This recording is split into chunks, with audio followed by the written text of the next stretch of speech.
Well, welcome to the Daily Brief on Metro Milwaukee's health and the economy, brought to you by the Medical College of Wisconsin and the Metropolitan Milwaukee Association of Commerce.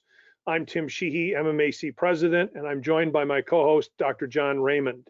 On Mondays, Wednesdays, and Thursdays, we deliver a 19-minute fact-filled update on the health and economic impact of COVID-19. The webcast is powered by Aurora WDC. And our special guest today is Mayor Tom Barrett. But let's start with an update on some challenging health numbers from Dr. Raymond. Thank you, Tim. Welcome, Mayor Barrett, and good afternoon, everyone. Today, I plan to run through our standard panel of indicators, but I'm going to provide somewhat more detail about the indicators than I have in past briefings. And just to give you a bit of a heads up, some of our health indicators are more sobering today than we've reported recently. But remember, we always follow trends rather than relying on data from a single day. This first slide shows cumulative COVID-19 data. Total tests administered in the state of Wisconsin to date exceed 227,000, with 210,000 negative tests and 16,462 positive tests in Wisconsin for a 7.8% positive rate. We've had 6,848 positive tests in Milwaukee. Our testing capacity throughout the state continues to rise, now to 14,753. And we administered a high number of tests today at 9,731. There are 56 current laboratories that are doing testing, with 31 planning to test in the near future. And our number of cumulative hospitalizations in Wisconsin are at 2,411, meaning that about 15% of the patients who test positive ultimately end up being hospitalized. Next slide, please. I'm going to talk more about hospitalizations on this slide. Currently in Wisconsin, we have 413 inpatients who've tested positive for COVID-19, and that trend is upward. Our previous high was 446 on April 9th, 2020, with a recent low of 298 on May 6th. We have 139 patients in intensive care units in Wisconsin, and that also is trending up. Our high was 196 on April 9th, with a recent low of 91 on May 5th. We have 398 available ICU beds, and that's stable. Now in southeastern Wisconsin, we have 290 COVID-19 positive inpatients, with 100 of those in intensive care units. And that means that about 70% plus of the hospitalized patients in Wisconsin are right here in southeastern Wisconsin. Next slide, please. On this slide, I'm going to start with some sobering news about deaths. In Wisconsin, we have 539 COVID-19 related deaths, and that was trending slowly down until today, where we had 22 reported deaths, which is the largest single day of COVID-19 deaths in the state of Wisconsin. Milwaukee has a total of 264 deaths, with a clear but slow downward trend. Of those in Wisconsin, 141 patients who've passed from COVID-19 are Black or African American, so 26% of the total deaths in Wisconsin. In Milwaukee, we've had 120 deaths in African Americans due to COVID-19, or 45% of our local deaths. Whites in Wisconsin, 361 deaths, or 67% of the overall COVID-19 deaths. And in Milwaukee, 115 white deaths at 44%. And in terms of Hispanic and Latin population, there were 47 deaths in Wisconsin, or 9%, and 24 in Milwaukee, or 9%. The doubling times for COVID-19 in Wisconsin have stretched out to 18.9 days and 21 days in Milwaukee. The daily growth rates over the last 7 days remain stable at 3% in Wisconsin and 3.3% in Milwaukee. Next slide, please. As I mentioned earlier, we had a new high of positive tests at 9,731 reported today. We also had a new high of positive tests at 599 in Wisconsin, and that was a bit of the troubling news that I talked about. And the percentage was 5.8% positive. In Milwaukee, we had 231 positive tests, or 18%. with a continuing high prevalence of positive tests on the south side of Milwaukee. Previous high positive tests in Wisconsin was 520 on May 20th and 297 in Milwaukee also on May 20th. Our intensive care unit and ventilator capacity remain adequate and stable in Wisconsin. And our PPE trends also are stable to somewhat improving in Wisconsin and Milwaukee, with continuing critical shortages of hospital gowns and N95 masks. And the reproductive numbers are 1.1 in Wisconsin and 1.2 in Milwaukee. Next slide, please. In this Wednesday's What to Watch is a new feature of the COVID-19 tracker from the Institute for Health Metrics and Evaluation. And I'd like to thank my wife for showing me this feature. The new IHME feature predicts and maps changes in human behavior that can influence the spread of COVID-19. And for this map, IHME used data from Premise, a crowdsourcing data company, to measure and map sentiment about wearing masks for each state during the week of May 9th to May 16th, 2020. And I'd like to draw your attention to the legend in the middle of the slide. Most of the country showed that 70% or more of the people surveyed said that they sometimes or always wore masks when leaving home. Those are the states shown with any shade of green. And 18 states, shown in dark green, had 80% or more of the respondents who said they wore masks. In contrast, the data for 4 states showed that less than 60% of the respondents wore masks, and those are colored in tan. And unfortunately, Wisconsin's one of those states. And if we're going to maintain our uneasy equilibrium with COVID-19 in Wisconsin, we'll need to do a better job of wearing face coverings. Wearing a face covering when one leaves home is smart, courteous, and responsible. It's the right thing to do, and it works. Please wear a mask to support the smart restart of our economy and to keep your friends, family, and loved ones safe. And I thank you for your kind attention. And with that, I'll now turn it back over to Tim. Thank you, Dr. Raymond. And I know you're going to stick around for questions here. We're going to pivot and bring the mayor into the discussion. And challenging numbers on the healthcare side, but also, Mayor, as you're aware, challenging numbers on the economic side. New report out, Milwaukee Metro Milwaukee lost 107,000 jobs between March and April, about a 12% drop. And if you look at the top 50 metros, Detroit was number 1 with almost 24% job loss, and Birmingham on the bottom with about an 8% loss. So as you look forward, how do you look at the reopening of the city? And most of it is open, to be fair, really just bars and restaurants. But what is the next step for the city? Well, you're right, Tim. Most of the city is open, and a lot of people are returning to work right now. We want to make sure that they're returning to work in as safe a fashion as possible. So when Dr. Raymond showed that last screen about the percentage of people who are wearing face guarding of any type leaving their home, that was troubling. I understand if someone's going for a walk in their neighborhood, they may not feel it's necessary, but if you're interfacing with the public, if you're going to stores, that clearly is something that people should be doing. And it's not about you, it's about other people. It's about making sure that other people don't get sick. But what we're going to be doing, and we'll be doing this later today, we're going to be evaluating all the information that we have gathered over the last few days to see if there's a possibility that we can loosen up the restrictions more this Friday. So I don't have a decision made right now. I don't have an announcement to make right now. But as Dr. Raymond said, there are some disconcerting numbers that we're seeing right now in terms of hospital utilization.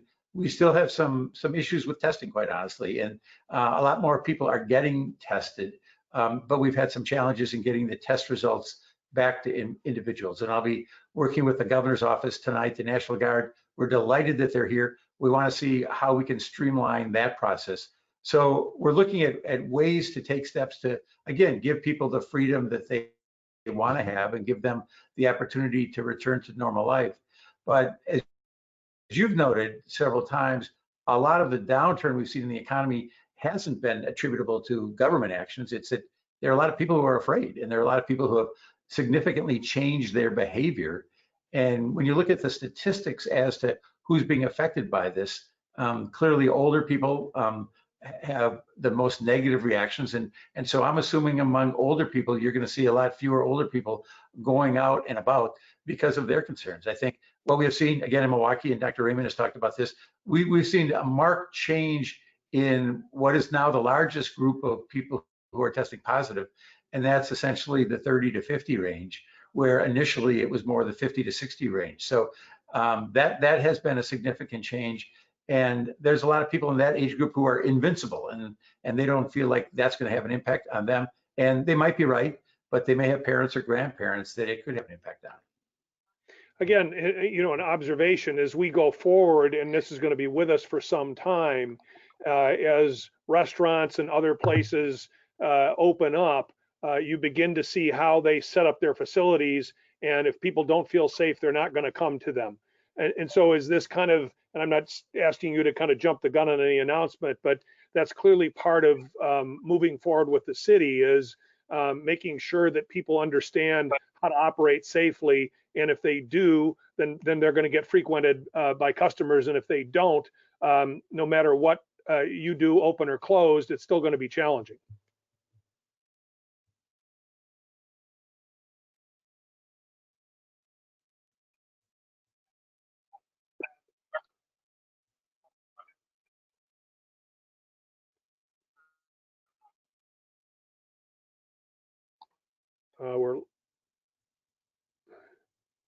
Well, I agree with you. I think that people are going to make that decision, but I'm also concerned. I've seen some areas grow past Bradford Beach the other day. I was concerned by the number of people there. I've driven past, or walked past actually, some bourbon bars that were pretty packed, and I'm thinking not everybody's rational in that behavior, and I wish they were. Yeah. Mayor, let me ask you another question. You have, the announcement was just made that Rocky Marcoux, the DCD commissioner, is stepping down. At least in my humble opinion, he's had a great run. He's been a great commissioner for you. Can you talk to us a little bit about your new choice in Lafayette Crump to replace Rocky as DCD commissioner? Sure. Well, let me throw a bouquet to Rocky first, because that was an incredible run. He was the longest serving City of Milwaukee development director and did a phenomenal job. And every project he worked on, every neighborhood he worked in, he gave 100%. And I think that when I heard that his wife was retiring last fall, I thought, oh boy, he's not far behind her. And sure enough, I was right. Lafayette Crump is going to be a great commissioner. He comes with a lot of experience in helping people get jobs. And a lot of what we're going to be focusing on is trying to create family supporting jobs throughout the city of Milwaukee. And he comes from a background, he's got a law background, he's got a development background, he's got an employment background. So he understands the city, he loves the city, and we're excited. I'm going to miss Rocky. I'm going to miss him personally and professionally. But obviously the page is being turned. Yeah, we're all going to miss those slideshows, Mayor. And the slide. He's available for slideshows. Rocky's available for slideshows. Let's, Chris, go to the audience for questions and bring Dr. Raymond back in. Yeah, the first question is for both the mayor and Dr. Raymond. And Mayor Barrett, you touched on it a little bit already. Were you concerned about some of the crowds we saw at the beach over the weekend? I was concerned. It wasn't the Ozarks, that's for sure. The Ozarks, I think, was almost shocking to anybody who saw that. But in the area right around Bradford Beach, there were a lot of people there congregated at the volleyball area. Beyond that area, and it was maybe a 40 or 50-yard area, I thought people really did a good job of socially distancing. But I made a specific effort to go down there over the weekend because I wanted to see for myself.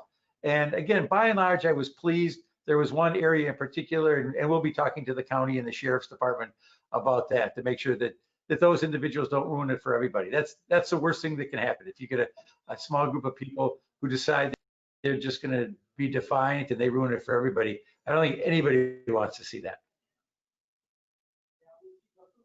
Dr. Raymond, your thoughts on that? Oh, I agree with Mayor Barrett. And again, it gets back to simple things matter, and wearing a face covering and maintaining social distancing, those are the right things to do. Dr. Raymond, We had a question, should parents be concerned about taking their children to a childcare facility at this point? Yeah, really tough question. I think for all practical purposes, people need to get back to resuming normal life, especially if they're going back to work. So there are best practices for daycare, and I think that the Y has an exemplary program, and I would check out their resources and make sure wherever the kids are going to daycare, follow guidelines similar to what the Y has rolled out. Similarly, Mayor Barrett, how important is it to have these daycare facilities open just in terms of getting people back to work now? Oh, it is hugely important. And it's important particularly for mothers that we know that the mothers are primarily going to be the caregivers, but a lot of schedules are set around daycare. And so we know, and in fact, I talked to the health commissioner this morning about that, doing everything we can to make sure that we're, again, safely, but aggressively doing what we can to make sure that people can have childcare. Dr. Raymond, we're hearing from a manufacturer in Waukesha who asked employees to all wear face coverings, and one employee apparently had trouble with that, trouble breathing and things like that. They're wondering, could that employee also wear a clear face shield instead, and would that provide similar levels of protection? Yeah, thanks. That's an outstanding question. And I think the short answer is yes. And in many ways, a face shield may be better than a cloth face covering, both in terms of providing protection for other people, but maybe even some level of protection for you, especially if the plastic part of the face covering goes around and extends past both eyes on the sides. So yes, and also if you wear glasses, they don't fog up as easily under a face shield. And there may be a recommendation coming from the CDC sometime about face shields in the next couple of weeks. We are getting a lot of questions about face covering from both sides of the aisle, for Mayor Barrett and Dr. Raymond. How do we take some of the partisanship out of what we're seeing about the conversation of face masks right now? And can you kind of put into plain language why it's important? Well, I'll start. We should just base it on science and not politics.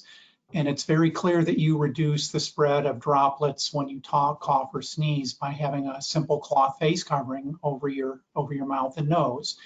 And the reason that we wear a cloth face covering out in public is really out of courtesy to other people to reduce the spread of those droplets, which we know are the most important way that COVID-19 is spread. Some people are going to make it a political issue, but this is data, this is courtesy, this is just common decency would be to wear a face covering. Mayor Barrett, any thoughts on that? Late last week, I saw the Republican governor of, late last week, the Republican governor of North Dakota, as well as the Republican governor of Ohio, both made pretty emotional pleas on this issue. And the Republican governor from North Dakota in particular made the point, you might be interacting with someone who has a child who has cancer, or someone who lives with an elderly parent. And so they're not making a political statement. They're concerned about a loved one in their life. And so I do wish this could be an area where we could put the politics aside and understand that people are making these decisions. And I talked about this a little before, and Tim has talked about this and others.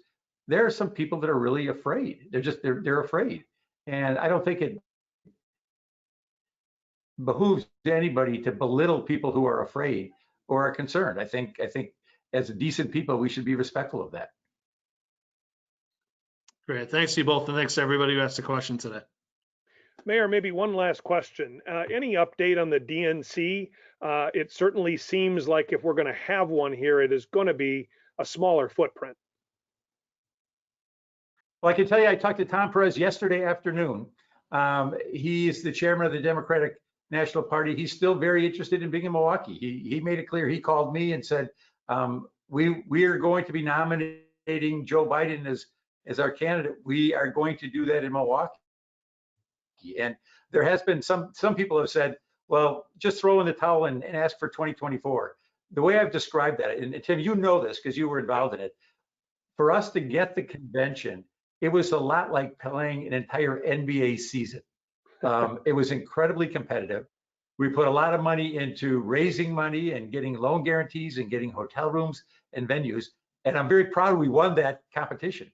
But it would be sort of analogous by saying, well, the Bucks were in first place when the season paused. Let's just name them the NBA champs for next year. It doesn't work that way. It doesn't work that way at all. And I'd love us to host the Democratic and Republican conventions in 2024. And the best way for us to do that is, regardless of what form the convention takes in August, we just do a knock your socks off effort and convince people that they want to come back to Milwaukee. That's how we get a convention, whether it's Democrat or Republican or any other convention. People recognize that this is a challenging time, and I think that they'll be look at us with kind eyes if we do it right. But we're not going to get it by having a pity party, that's for sure. Okay, very much. Thank you very much, Mayor Barrett, Dr. Raymond. Appreciate you both and your insights. Have a safe and healthy afternoon, and we will see you tomorrow as we continue with our updates on COVID, both economic and health-wise. So thank you both. Thanks, Tim. Thanks, Mayor Barrett. Thank you. Thank you.